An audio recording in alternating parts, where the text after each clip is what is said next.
Assalamualaikum warahmatullahi wabarakatuh. Alhamdulillahirabbil alamin. Wassalatu wassalamu ala asyrafil anbiya'i wal mursalin sayyidina wa maulana Muhammadin wa ala alihi wa sahbihi ajma'in.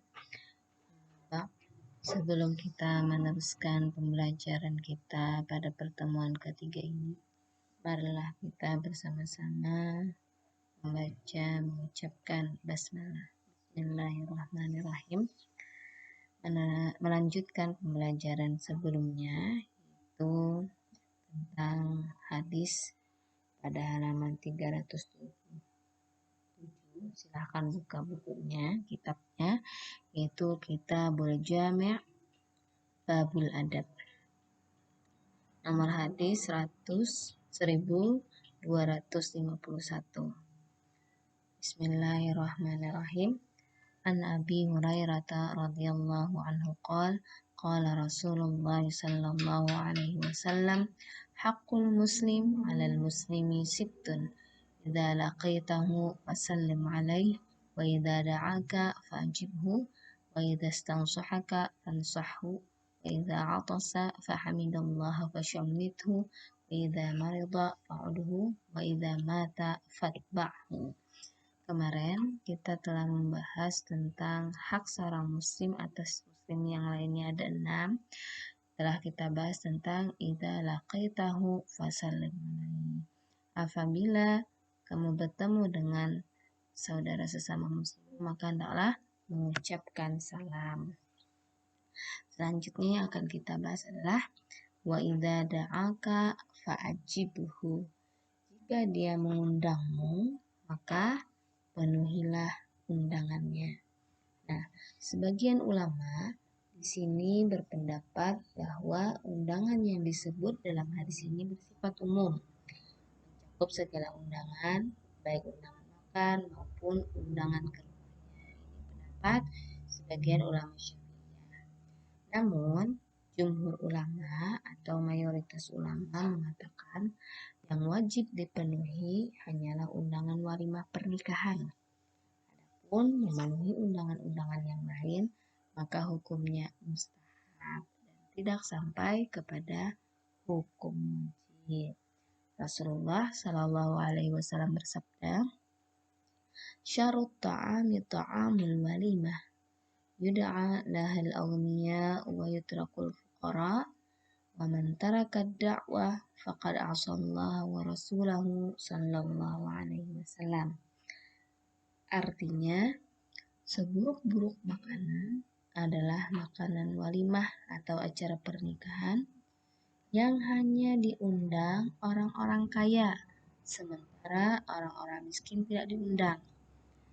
Maka barang siapa yang tidak memenuhi undangan walimah pernikahan, maka dia telah bermaksiat kepada Allah dan Rasulullah Sallallahu Alaihi Wasallam.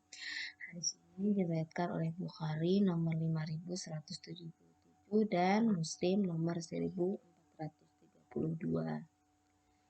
Hadis di atas tadi menunjukkan bahwa memenuhi undangan walimah pernikahan hukumnya adalah wajib. Hanya saja para ulama mengatakan jika ternyata ada uzur atau halangan atau ada kemungkaran dalam walimah tersebut, maka seorang muslim tidak diwajibkan untuk hadir. Kemungkaran apa yang dimaksud? Nah, kemungkaran yang dimaksud di sini ialah misalnya dalam walimah tersebut ada ikhtilat atau campur baur antara laki-laki dengan wanita. Sementara kita tahu kebiasaannya para wanita di tempat kita jika menghadiri acara walimah, mereka berhias dengan seindah-indahnya dan bersolek dengan secantik-cantiknya. Belum lagi banyak di antara para wanita tersebut yang tidak memakai jilbab, terbuka auratnya dan lain-lain. Maka dalam kondisi seperti ini, seseorang tidak lagi wajib untuk menghadiri undangan walimah. Jika kita tahu acara walimah akan seperti itu, maka kita bisa memilih untuk datang sebelum atau setelah acara walimah guna menyenangkan hati saudara kita yang mengundang. Apabila kemungkaran dalam walimah tersebut berupa adanya khamar, bir, dan sejenisnya, maka acara walimah yang seperti itu tidak boleh dihadiri, atau kita boleh menghadirinya dengan syarat mampu untuk mengingkari kemungkaran tersebut. Contoh kemungkaran lain yang biasanya kita temui dalam acara walimah, misalnya pertunjukan dangdut atau sejenisnya. Di acara walimah, penyanyi dangdut yang diundang seringkali berjoget-joget sampai menampakkan aurat dan keindahan lekuk tubuhnya.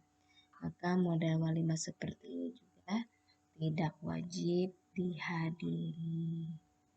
Model walimah lain yang tidak wajib dihadiri adalah walimah yang hanya mengundang orang-orang kaya saja, tidak mengundang orang-orang miskin dan para tetangga di sekitarnya. Model walimah seperti ini termasuk syurutut ta'am. Artinya apa? Makanan yang buruk. Artinya makanan tersebut tidak ada berkahnya sebagaimana yang telah disebutkan hadis Rasulullah tadi. Rasulullah juga menyebutkan bahwa pada hari itu maka hendaklah semua orang miskin dan tetangganya diundang, sehingga pernikahan tersebut tidak disebut dengan syarrut ta'am. Karena walimah yang seperti ini biasanya dibumbui dengan keinginan bermegah-megahan dalam mengadakan acara, sehingga yang diundang hanyalah orang-orang kaya, padahal yang lebih membutuhkan makanan, apalagi makanan yang lezat, adalah orang-orang miskin. Sebagian orang miskin mungkin hanya bisa makan daging kambing setahun sekali, itu pun kalau dapat jatah pembagian daging kurban. Adapun orang-orang kaya, maka setiap hari mereka memakan makanan yang lezat seperti makanan walimah tersebut, atau bahkan lebih enak dari makanan walimah tersebut. Sebagian ulama juga menyebutkan bahwa tidak wajib bagi kita untuk menghadiri walimah yang apabila untuk sampai ke acara walimah tersebut diperlukan safar. Meskipun demikian, yang perlu diingat adalah jika yang mengundang acara walimah tersebut adalah kerabat dekat kita seperti kakak, adik, paman, sepupu, dan semisalnya, maka sebaiknya kita berusaha menghadirinya. Meskipun dari sisi walimahnya kita tidak wajib hadir, tetapi dari sisi kekeluargaan, hal itu dapat menghindarkan kita dari perselisihan keluarga yang dapat berakibat terputusnya silaturahim. Oleh karenanya, kita melihat acara walimah dari sisi walimahnya dan juga dari sisi kerabat. Kalau kerabat, maka kita berusaha menghadiri meskipun harus bersafar atau bepergian. Itu lain yang dimaksud dalam da'aka fa'ajibhu. Kemudian bagian ketiga, wa idza stansahaka fansahhu. Apa yang dimaksud di sini itu jika dia minta nasihat kepadamu, maka nasihatilah dia. Seseorang disunnahkan untuk menasihati saudaranya. Jarir bin Abdullah radhiyallahu anhu berkata, "Bay'atu Rasulullah sallallahu alaihi wasallam ala iqamis shalah wa ita'iz zakah wa nashi likulli muslim." Artinya, saya membaiat Nabi SAW berjanji untuk pertama menegakkan salat, membayar zakat, dan memberi nasihat bagi setiap muslim. Diriwayatkan dalam Al-Bukhari nomor 57 dan Muslim nomor 56. Para ulama menyebutkan bahwa hukum menasihati seorang muslim apabila tanpa diminta adalah sunnah. Tapi jika seorang muslim datang meminta nasihat kepada kita, maka wajib hukumnya bagi kita untuk menasihatinya. Karena tadi Rasulullah bersabda, wa idza stansahaka fansahhu. Terkadang seorang muslim yang sedang ditimpa suatu permasalahan datang kepada kita untuk meminta nasihat, maka kalau kita mampu untuk menasihati, hendaknya kita nasihati. Jangan kita pelit dengan nasihat.